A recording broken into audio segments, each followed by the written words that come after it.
Movie की शुरुआत होती है ब्रेंडन से, जो ऑडियंस को एक रैट के उदाहरण से एक्सप्लेन करता है कि कैसे एक रैट हर बार के अटेम्प्ट के बाद उसका थिंकिंग पावर उसी मेज के लिए और इवॉल्व हो जाता है, क्योंकि हर बार के अटेम्प्ट में वो उस मेज का वर्चुअल नक्शा अपने दिमाग में बनाता है। इसलिए हर अटेम्प्ट के बाद वो हर बार कम से कम समय लेता है भूल भुलैया से निकलने के लिए। कुछ इसी की तरह इंसान का दिमाग भी काम करता है। ब्रेंडन एक वीडियो गेम डेवलपर होता है, जहाँ वो सेम प्रिंसिपल एक्सप्लेन करता है कि कैसे गेमर्स इसी टेक्निक्स का प्रयोग करते हैं। किसी एक स्टेज को खेलने के बाद वो आगे के स्टेज को और इम्प्रूव करते हैं। अब मूवी का रुख ब्रेंडन के फ्लैशबैक मेमोरी की तरफ मुड़ जाती है, जब उसने अपने वाइफ क्लेरा और बेटी सैम के साथ एक यादगार समय बिताए थे। कैसे वो हर नाइट बेटी को सुलाने से पहले द बर्नस्टीन बेयर्स की फेरी टेल बुक पढ़ाकर सुनाता था।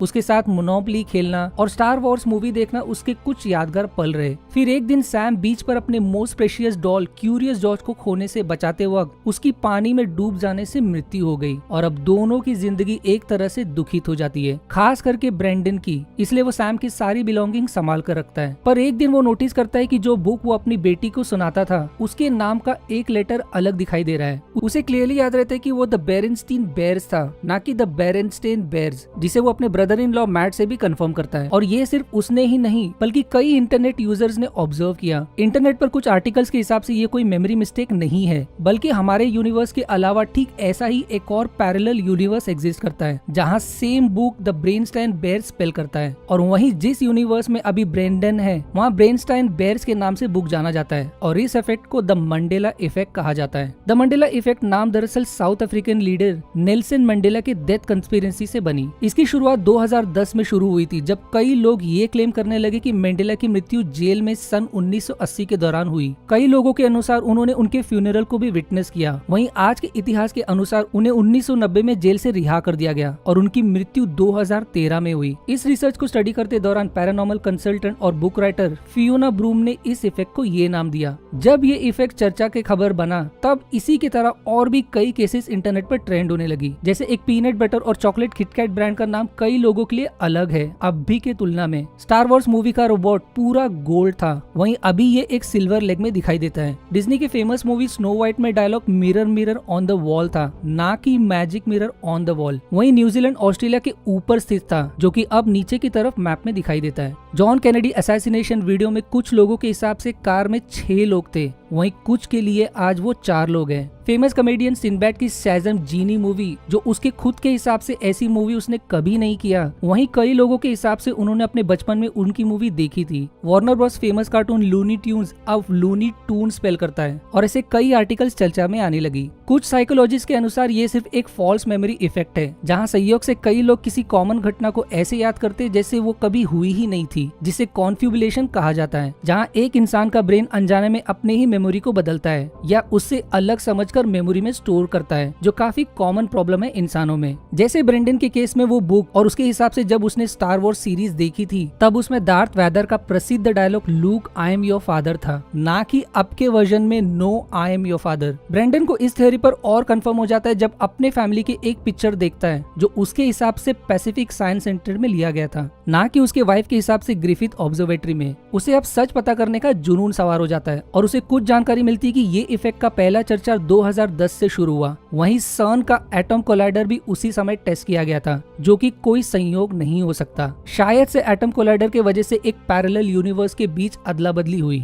वो मैट से डिबेट करता है कि शायद से वो लोग पैरेलल यूनिवर्स के बीच जंप कर रहे हैं। पैरेलल यूनिवर्स की खूबी यह है कि मल्टीपल यूनिवर्स एक साथ एग्जिस्ट करते हैं, जहां हर चीज एक ही तरह की होती है, फर्क बस समय का होता है। कुछ साइंटिस्ट के अनुसार ये संभावना है कि हम दूसरे यूनिवर्स के वस्तु को अपने यूनिवर्स में पुल कर सकते हैं। सवाल बस ये है कि क्या आज के जमाने में ये मुमकिन है यूनिवर्स टू यूनिवर्स जंप करना, या मे बी ये वर्ल्ड जिसमें वो लोग रह रहे हैं वो भगवान का क्रिएशन नहीं है। वो लोग शायद से सच में मैट्रिक्स मूवी की तरह किसी कंप्यूटर वर्चुअल सिमुलेशन का हिस्सा है, और किसी सॉफ्टवेयर ग्लिच के कारण ये हो रहा है, जहाँ शायद से एरर के वजह से पहले कुछ और इन्फॉर्मेशन था और फिर करेक्शन के बाद कुछ और। पर मैट को उसकी चिंता होने लगती है, क्योंकि उसके हिसाब से ये सिर्फ एक फॉल्स मेमोरी का कारण है। ऑल्दो वो ब्रेंडन के पलट सवाल का जवाब नहीं दे पाता कि अगर उसे फॉल्स मेमोरी है तो उसके अलावा कई लोगों को वही गलतफहमी कैसे हो सकती है। ब्रैंडन क्लेरा को भी उदाहरण से समझाने की कोशिश करता है। वो उससे सिंपल सवाल करता है कि क्या उसे याद है कि मोनोपोली गेम के कैरेक्टर ने अपने फेस पर क्या पहना था, जिस पर क्लेरा कॉन्फिडेंस से मोनोकल जवाब देती है। पर जब वो खुद उस गेम को चेक करती है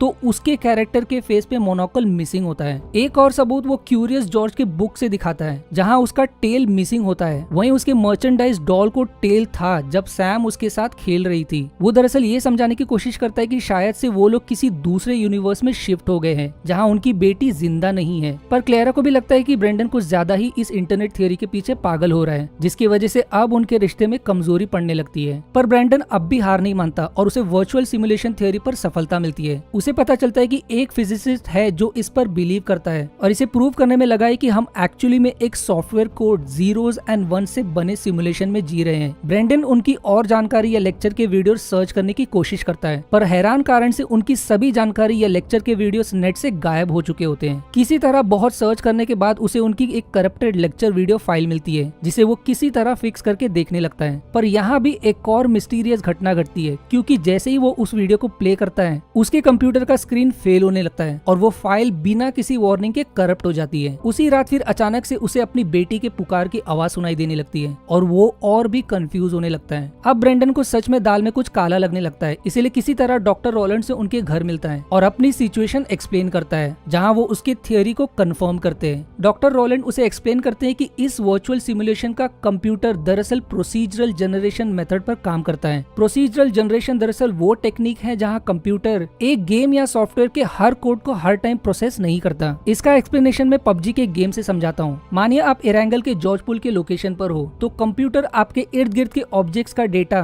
जैसे हैंगर के पीछे का शैडो, सनलाइट और पानी के वेव्स को प्रोसेस करेगा, ना कि दूर कहीं स्कूल के लोकेशन पर कौन से पौधे कहाँ दिखने चाहिए, किस तरह के ऑब्जेक्ट स्कूल्स के बिल्डिंग के अंदर मौजूद होनी चाहिए, या कौन से वेपन्स या टूल किट कहाँ पड़ी होनी चाहिए। इन शॉर्ट कंप्यूटर पावर या डेटा सेव करने के लिए उसी डेटा को प्रोसेस करता है जिसको हम उसी समय फील या ऑब्जर्व करते हैं। रियल लाइफ सिनेरियो में अगर आप सच में एक सिमुलेशन में हो और अगर आप एक बिल्डिंग और एक पेड़ के करीब खड़े हो, तो कंप्यूटर सिर्फ पेड़ और बिल्डिंग के शैडो, स्काई और सनलाइट के डेटा को प्रोसेस करेगा, उस बिल्डिंग के अंदर के ऑब्जेक्ट्स को नहीं करेगा, क्योंकि उसे आप अभी फील या ऑब्जर्व नहीं कर रहे हो। दोनों ये कंक्लूजन निकालते कि इन रियलिटी में अगर आप भारत में हो तो क्या सच में लंदन जैसा या अन्य शहर एग्जिस्ट करता है। जब तक आप वहाँ नहीं जाते, कंप्यूटर सिमुलेशन में हर चीज तभी एग्जिस्ट या क्रिएट होती है जब आप उसे महसूस या बिलीव करते हो। इतना पावरफुल सिमुलेशन परफॉर्म करने का एक ही कारण हो सकता है, रियल लाइफ डेटा। शायद से मल्टीनेशनल कंपनीज या सीक्रेट गवर्नमेंट एजेंसीज ये सिमुलेशन रन कर रहे हैं मल्टीपल रीजन के लिए। जैसे फाइनेंशियल मार्केट्स आज से कुछ साल बाद कुछ कंडीशन में कैसे परफॉर्म करेगा, क्या होगा देश का जब किसी कैंडिडेट को प्रेसिडेंट चुना जाएगा।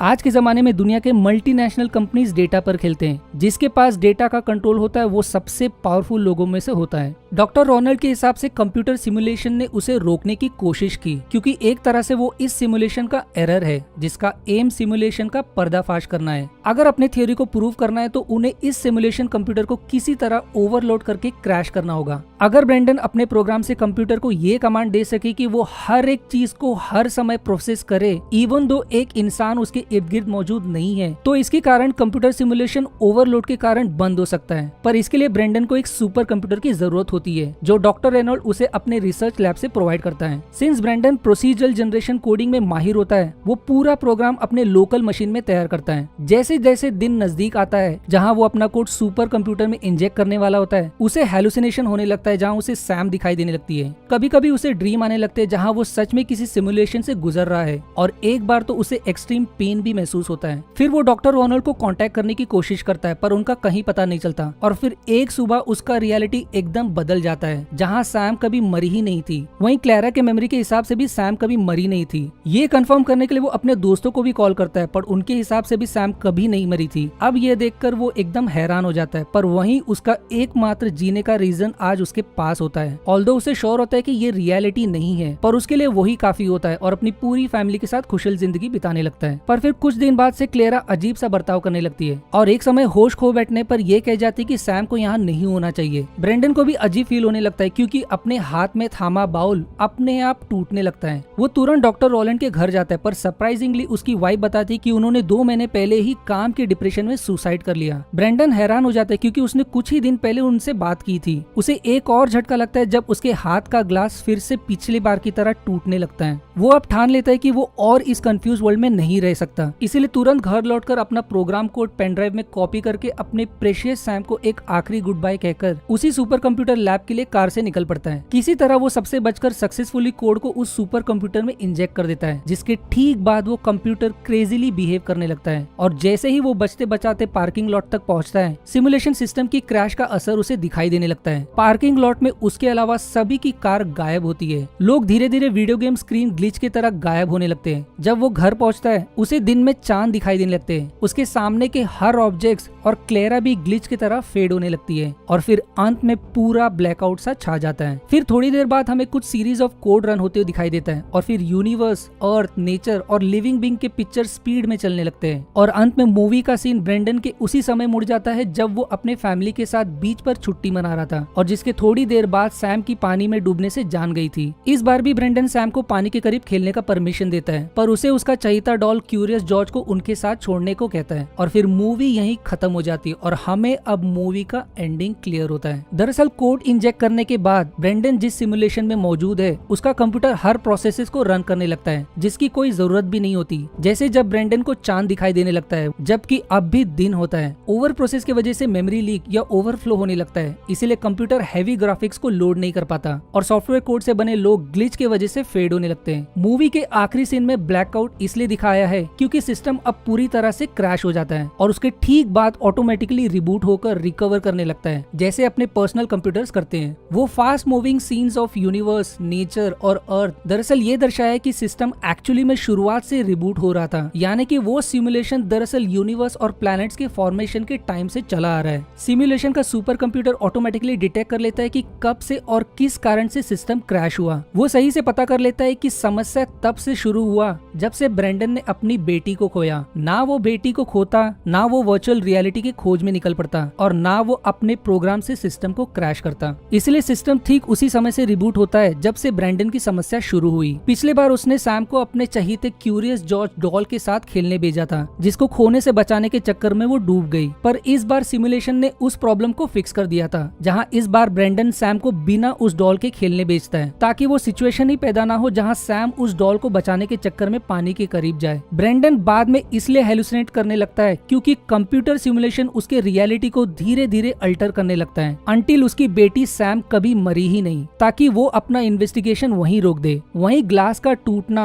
और क्लैरा का अजीब तरीके से पेश आना, मैं यही लॉजिक लगा सकता हूँ कि जब भी किसी सॉफ्टवेयर में कोई फिक्स लगता है तो ये जरूरी है कि आप तुरंत उसे रिस्टार्ट करें, वरना कॉम्प्लिकेशंस होने लगते हैं। क्योंकि सैम की रियलिटी को अल्टर करने के बाद कोई रिस्टार्ट नहीं किया गया, इसीलिए वो कॉम्प्लिकेशंस क्लैरा के सॉफ्टवेयर कोड में होने लगता है। पर अगर आपको कोई और कारण लगता है तो मुझे कमेंट में जरूर शेयर करें। अब सबसे बड़ा सवाल कि क्या मूवी के कहानी में दम है? आप ये सुनकर हैरान होंगे, पर मूवी में जितना भी मंडेला इफेक्ट का उदाहरण दिया गया है और फेमस लोगों के डिबेट दिखाए हैं वो एक्चुअली में एग्जिस्ट करते हैं। यहाँ तक कि डॉक्टर रोलन फुचेस सच में थे जो वर्चुअल रियलिटी को प्रूव करने के पीछे थे। अगर आप इंटरनेट पर उनके बारे में या उनके लेक्चर वीडियोस की तलाश करने की कोशिश करोगे तो आपको कोई खास जानकारी नहीं मिलेगी, जैसे सच में उनके अस्तित्व को छिपा दिया गया हो। मैं खुद भी हैरान था जब मुझे पता चला कि अब के मोनोपोली कैरेक्टर के फेस पर मोनोकॉल नहीं है। वार्नर ब्रॉस के कार्टून के केस में भी मुझे याद था कि वो लूनी ट्यून्स था और स्नो व्हाइट विलेन का डायलॉग भी मेरे दिमाग में अब भी बसा है कि वो हमेशा से mirror mirror on the wall था। ये भी हो सकता है कि मैंने भी कई लोगों की तरह फॉल्स मेमोरी विटनेस किया हो। टाइम ट्रैवल का केस तो मुमकिन ही नहीं है क्योंकि टाइम ट्रैवल करके कोई सिर्फ एक नाम ही क्यों चेंज करना चाहेगा। पर एट द सेम टाइम जिस तरह से टेक्नोलॉजी आगे बढ़ी है ये भी मुमकिन है कि हम सच में जीरोस और वंस की दुनिया का पार्ट है।